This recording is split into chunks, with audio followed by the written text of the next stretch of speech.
Hi hello नमस्कार। आज आपण एका वेगळ्याच विषयावर व्हिडिओ बनवत आहोत। रोजच आपण आपलं किचन क्लीन करत असतो आणि त्यासाठी आपण बाजारातून महागडे आणि केमिकलयुक्त प्रोडक्ट्स घेऊन येत असतो। पण आज मी घरच्या घरी कमी साहित्यामध्ये आणि कमी खर्चात असे एक सोल्यूशन बनवलं आहे। तेच मी आज क्लीनिंगसाठी वापरत आहे। तर ते सोल्यूशन सुद्धा कसं बनवायचं आपण पुढे पाहणारच आहोत। तर व्हिडिओ शेवटपर्यंत बघत राहा। इथे बघू शकता माझा मिक्सर किती घाण झाला होता। खरं तर मसाला करते वेळी असं सांडासांडी होतच असते आणि माझंही तसंच झालं होतं आणि कामाच्या गडबडीमध्ये ते सुकून सुद्धा गेलं होतं। त्यामुळे जरा हा मिक्सर स्वच्छ करायला मला वेळ लागत आहे। जर तुम्ही हा मिक्सर लगेच स्वच्छ करायला घेतला, ज्यावेळेला ओला मसाला म्हणजे असं पडलेला असतो त्यावेळेला स्वच्छ करायला घेतला तर तुमच्याकडून तो लगेच स्वच्छ होऊन जाईल या सोल्यूशनमुळे। तर तुम्ही बघू शकताय किती घाण झालेला होता मिक्सर माझा आणि आता किती क्लीन दिसत आहे ते। आणि या टिप्स आपण जर रोज फॉलो करत असू तर आपलं किचन हे नेहमी स्वच्छ सुंदर आणि नीटनेटकं राहतं।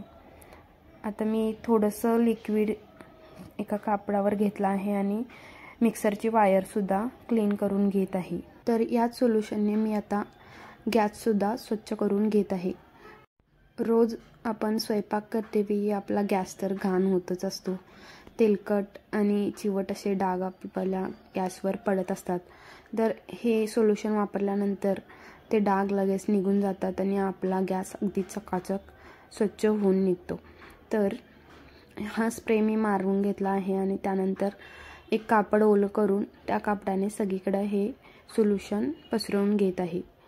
गॅसवर ज्या प्लेट असतात त्या सहसा लगेच क्लीन होत नाहीत, तर त्यासाठी थोडं स्क्रबर फिरवून आपण क्लीन करून घेऊ शकतो।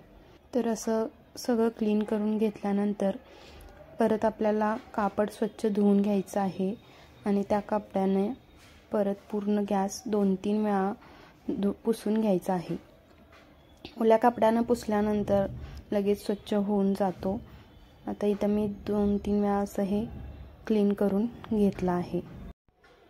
तर हेच सोल्यूशन वापरून आपण किचन ओटा सुद्धा क्लीन करून घेणार आहोत आणि तुम्ही या सोल्यूशनने किचन टाइल्स सुद्धा क्लीन करून घेऊ शकता। तर हे सोल्यूशन असं स्प्रे करायचं आणि नंतर ओल्या कपड्याने हे असं पुसून घ्यायचं।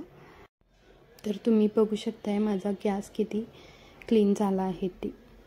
हे सोल्यूशन तुम्ही फ्रीज आणि स्विच बोर्ड सुद्धा क्लीन करण्यासाठी यूज करू शकता। आता मी किचन ट्रॉली सुद्धा यानेच क्लीन करून घेत आहे।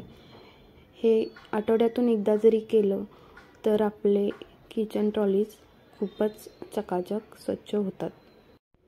तर हे लिक्विड आपण एकदा बनवून ठेवून खूप दिवस वापरू शकतो आणि घरी उपलब्ध असणाऱ्या साहित्यातच आपण हे लिक्विड बनवू शकतो। तर आता आपण पाहूया हे लिक्विड कसं बनवायचं ते। इथे मी अर्धा ग्लास पाणी घेतलेलं आहे आणि त्यामध्ये 2 ते 3 चमचे डिशवॉश लिक्विड टाकलं आहे आणि त्याच प्रमाणात आपल्याला इथे व्हिनेगर वापरायचं आहे। आणि आता आपण यामध्ये अर्धा चमचा सोडा टाकणार आहोत। हे सर्व मिश्रण एकत्र करून आपण एका स्प्रे बॉटलमध्ये भरून ठेवायचं आहे आणि आवश्यकता वाटल्यास यामध्ये थोडं पाणी ॲड करू शकता। तर इथे आपले हे लिक्विड तयार आहे। एकदा बनवून ठेवा आणि परत परत वापरा। तर हा व्हिडिओ तुम्हाला कसा वाटला ते कमेंट करून नक्की सांगा। थँक्यू।